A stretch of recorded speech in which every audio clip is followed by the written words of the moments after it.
नमस्कार, मैं हूं दीनानाथ। आप देख रहे हैं जनसंसद न्यूज। जैसा कि आपको पता है कि लॉकडाउन का तीसरा चरण स्टार्ट होने वाला है, दूसरे चरण की समाप्ति होने जा रही है। उस मौके पर आप देख सकते हैं कि यहाँ की एनडीएमसी के कर्मचारियों को दिल्ली सरकार द्वारा कितनी अवहेलना, जहां पुलिसकर्मी और डॉक्टर्स, नर्स को एक तोहफा का ऐलान दिल्ली सरकार करती है, वहीं महरूम रह जाते हैं सफाई कर्मी। जी हां, सफाई कर्मियों से ड्यूटी के रूप में इतना ज्यादा कि कोरोना के मरीजों तक उनकी जिम्मेदारी दे दी जाती है। कुछ लोग चिन्हित भी हो चुके हैं कि कोरोना मरीजों तक ड्यूटी करने के लिए, उनके मल मूत्र हटाने के लिए, उनके भोजन की व्यवस्था करने के लिए सफाई कर्मियों को तो लगाया जा रहा है, लेकिन दिल्ली सरकार की नजर में सफाई कर्मियों के भविष्य की चिंता नहीं है। इन चीजों को लेकर के, जैसे लॉकडाउन के तीसरे चरण पर शराब की खुलना, शिक्षा जगत का ये हाल, इस वजह को देखते हुए तीसरे चरण की शुरुआत से पहले मैं मिलना चाहूंगा, आपसे जुड़वाना भी चाहूंगा, जानना भी चाहूंगा दलित शोषित न्याय मंच के राष्ट्रीय अध्यक्ष रवि जौहरी जी क्या कुछ कहते हैं ये लॉकडाउन के तीसरे चरण की शुरुआत पर, जहां इनकी पहचान है कि सफाई कर्मियों के हक की लड़ाई हर वक्त लड़ने वाले, यानी हर गरीबों के मददगार रवि जौहरी जी दलित शोषित न्याय मंच के राष्ट्रीय अध्यक्ष से आइए हम जानना चाहेंगे क्या कुछ कहते हैं। सबसे पहले तो मैं अपने सभी भाइयों बहनों को नमस्कार करता हूं। सभी से लॉकडाउन का पालन करने की आशा करता हूं। बुरा वक्त है, बुरे वक्त में सरकार के साथ चलें, सहयोग की भावना से चलें। ये काम सफाई कर्मियों की बात यह है कि जैसा कि दिल्ली सरकार ने 19 अप्रैल 2020 के मुआवजे संबंधी अधिनियम के तहत हेल्थ कर्मियों के लिए सुरक्षा और संरक्षा की जो घोषणा की, ये बड़े दुख की बात है कि इसमें सफाई कर्मियों को शामिल नहीं किया गया, जबकि सभी हिंदुस्तान के सभी कंपनियों के मोबाइलों तक पे ये संदेश आ रहा है कि पुलिसकर्मी, डॉक्टर, नर्स और सफाई कर्मी हमारी ढाल है। मैं फिर से दोहराना चाहूंगा कि हिंदुस्तान की सभी कम्युनिकेशन कंपनियों के मोबाइल पर यह संदेश बार बार आ रहा है कि डॉक्टर, नर्स, पुलिसकर्मी और सफाई कर्मी हमारी ढाल है। हम इनका सहयोग करें और इस बुरे वक्त में यही हमारे सच्चे हितैषी हैं जो कोरोना की जंग में अपने घरों से बाहर निकलकर इसका डटकर मुकाबला कर रहे हैं हमारी सुरक्षा के लिए। और ऐसे दौर में अगर सफाई कर्मियों को उनके मौलिक अधिकारों से वंचित रखा जाता है तो ये पूरे सफाई कर्मी वर्ग के लिए बहुत बड़ी चिंता का विषय है, बहुत बड़ी चुनौती है। और इस विषय को लेकर पूरे सफाई कर्मियों में, चाहे वो एमसीडी हो या एनडीएमसी, सभी में भारी रोष व्याप्त है। अभी जैसा कि सुनने में आया कि दक्षिणी दिल्ली नगर निगम में एक कर्मचारी की वायरस से मौत हो गई। पूर्वी दिल्ली नगर निगम में एक महिला कर्मचारी की मौत हो गई, सफाई कर्मचारी की। और अभी सुनने में आ रहा है कि एनडीएमसी अपने 14 सर्कलों में से 5-5 कर्मचारियों की सूची तैयार कर रही है और इन कर्मचारियों को वायरस से पीड़ित मरीजों की तीमारदारी में लगाने की योजना बना रही है कि ये कर्मचारी उनको खाना बांटेंगे, ये कर्मचारी उनका मल मूत्र साफ करेंगे। उस सेंटर की, जिस सेंटर में उन संक्रमित लोगों को रखा गया है, उन मरीजों को रखा गया है, वहां की साफ सफाई का पूरा ध्यान रखेंगे। तो ये तो सीधे तौर पे मतलब ये बात निकल कर जो आती है कि आग की भट्टी में सफाई कर्मचारियों की बलि दी जा रही है, सीधे तौर पे इनकी बलि दी जा रही है। और ना ही इसके लिए इनकी कोई सुरक्षा, संरक्षा कोई गारंटी नहीं है, कोई गारंटी नहीं है। और मैं एनडीएमसी से सवाल करता हूं कि क्या एनडीएमसी अपने स्तर पर अपने सफाई कर्मियों के लिए कोई सुरक्षा की योजना ला रही है? कोई सुरक्षा का प्लान उनके पास तैयार है?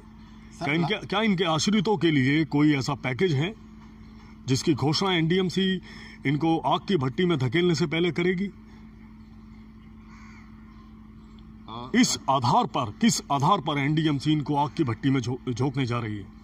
ये दिल्ली सरकार जो दोहरी नीति अपना रही है, दोहरे मापदंड अपना रही है और अन्यायपूर्ण नीति के साथ चल रही है। एक तरफ सभी जो सेवाओं में जुटे हैं उनको बराबर का दर्जा दिया जा रहा है, उनके अधिकारों को उनको बढ़ चढ़कर उनके अधिकारों को उनको सुरक्षा की गारंटी दी जा रही है। वही सफाई कर्मियों को सबसे पीछे रखा जा रहा है, उनको उनके अधिकारों से वंचित रखा जा रहा है। ये बड़े शर्म की बात है और इस विषय को लेकर संपूर्ण समाज में रोष व्याप्त है, संपूर्ण सफाई कर्मचारियों में रोष व्याप्त है। तो मैं आग्रह करूंगा माननीय देश के प्रधानमंत्री नरेंद्र मोदी साहब से, दिल्ली के उपराज्यपाल अनिल बैजल साहब से, दिल्ली के चीफ सेक्रेटरी विजय देव साहब से कि गूंगी बहरी सरकार जो है केजरीवाल साहब की सरकार है, इनके कानों तक इन गरीब मजदूरों की आवाज नहीं पहुंच रही है, इनकी पीड़ा इनको सुनाई नहीं दे रही है। इनको ये केवल उपयोग की वस्तु नजर आते हैं, केवल इनका उपयोग कर रहे हैं मशीन की तरह। वो जिएंगे मरेंगे इस बात को लेकर, इस विषय को लेकर उनके परिवार, उनके आश्रितों का उनके बाद क्या होगा इस बात की इस दिल्ली सरकार को कोई चिंता नहीं है, कोई चिंता नहीं। सर अभी जैसे कि लॉकडाउन का तीसरा चरण स्टार्ट हो गया, कल से चालू हो जाएगा, उसमें शराब की दुकानें भी दिल्ली सरकार ने खुलवाई है, क्या कुछ कहना चाहेंगे इससे? शराब खुलने से कोरोना में कुछ फर्क आएगा? मैं ये कहना चाहता हूं कि लॉकडाउन, तालाबंदी अपने आप में एक बड़ा ही संवेदनशील मुद्दा है, जिसको भारत की सरकार, देश के प्रधानमंत्री स्वयं अपने संबोधन में लगातार, ये तीसरा चरण लॉकडाउन का जारी है, स्वयं देश के प्रधानमंत्री देश की जनता से आग्रह कर रहे हैं, निवेदन कर रहे हैं, प्रार्थना कर रहे हैं कि मेरे प्यारे भाइयों बहनों, ये समय जो है बहुत पीड़ा का दौर है, इसमें सहयोग करें, लॉकडाउन का पालन करें, सुरक्षित रहें, क्योंकि सुरक्षित रहेंगे तो आगे जीवन बढ़ेगा, हम सुरक्षित रहेंगे तो पड़ोसी सुरक्षित रहेगा और हमारा परिवार सुरक्षित रहेगा। मैं ये कहना चाहता हूं कि शराब की जो दुकानें खुल रही हैं, शराब की दुकानें अगर खुलती हैं तो एक तरफ तो हम जमात लगाने पर हम सवाल उठा रहे हैं, भीड़ जुटाने पर सवाल उठा रहे हैं। अगर ये निर्भर करता है उस ठेके पर जाने वाली जनता पर कि क्या उनका रवैया विवेकपूर्ण होगा। कहीं ये शराब की दुकानें खुलने से कोई भारी विस्फोट के चांस तो नहीं, कोई भारी विस्फोट तो नहीं होगा कहीं इससे इस कोरोना जैसी बड़ी बीमारी को बढ़ावा तो नहीं मिलेगा?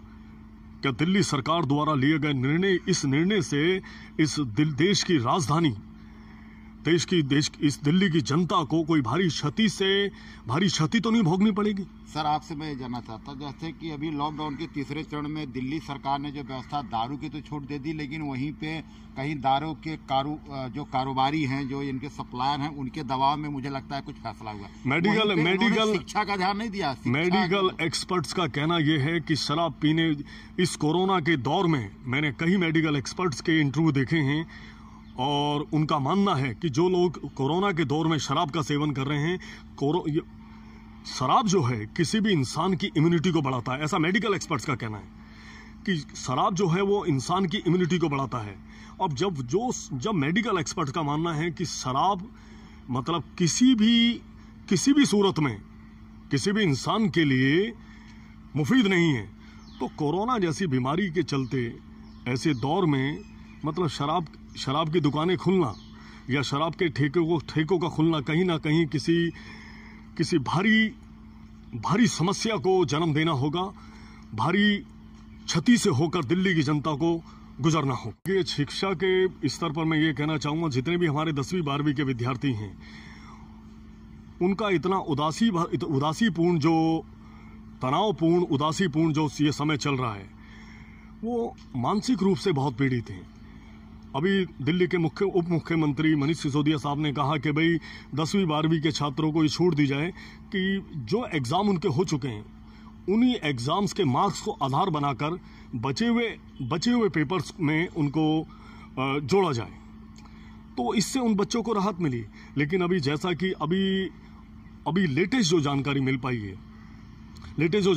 पाई है उससे बच्चों में दोबारा एक बहुत बड़ी मतलब उनको एक बहुत हताशा का भाव बच्चों में आ गया है कि उनको नए सिरे से अब ये एग्जाम कब होगा, कब इसकी तारीखें तय होंगी, क्योंकि लॉकडाउन का अभी कोई पता नहीं है कि लॉकडाउन कब खत्म होगा, कब इस वायरस को सरकार काबू कर पाएगी, कैसे मतलब विद्यार्थियों में इस बात को लेकर बड़ा रोष है कि क्या हमारा भविष्य अंधकार में तो नहीं इस लॉकडाउन के चलते। क्योंकि जब एग्जाम चल रहे थे तो उस टाइम दिल्ली में हुए दंगे सबसे बड़ी फसाद की जड़ बने परीक्षा के दौरान, और उससे भी ज्यादा फसाद की जड़ बना है कोरोना वायरस। तो कहीं ना कहीं विद्यार्थियों के लिए तो ये बहुत बड़ा तनावपूर्ण का दौर चल रहा है, बहुत बड़ा। अब क्लासेस चल रही हैं, कभी जूम क्लासेस चल रही हैं, कॉन्फ्रेंसिंग क्लासेस चल रही हैं, ऑनलाइन क्लासेस चल रही हैं, लेकिन उसके बावजूद भी कहीं ना कहीं शिक्षा को लेकर एक अधूरापन है। ऑनलाइन क्लासेस चलने के बाद, जूम क्लासेस चलने के बाद, वीडियो कॉन्फ्रेंसिंग के बावजूद विद्यार्थियों में शिक्षा को लेकर एक अधूरापन है।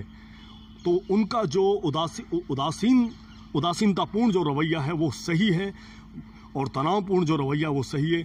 शिक्षा को लेकर, आज के वर्तमान दौर को लेकर, जो वर्तमान हालात हैं उसको लेकर विद्यार्थियों में कहीं ना कहीं बहुत बड़ी चिंता है, बहुत उनके मन में बड़ी व्याकुलता है।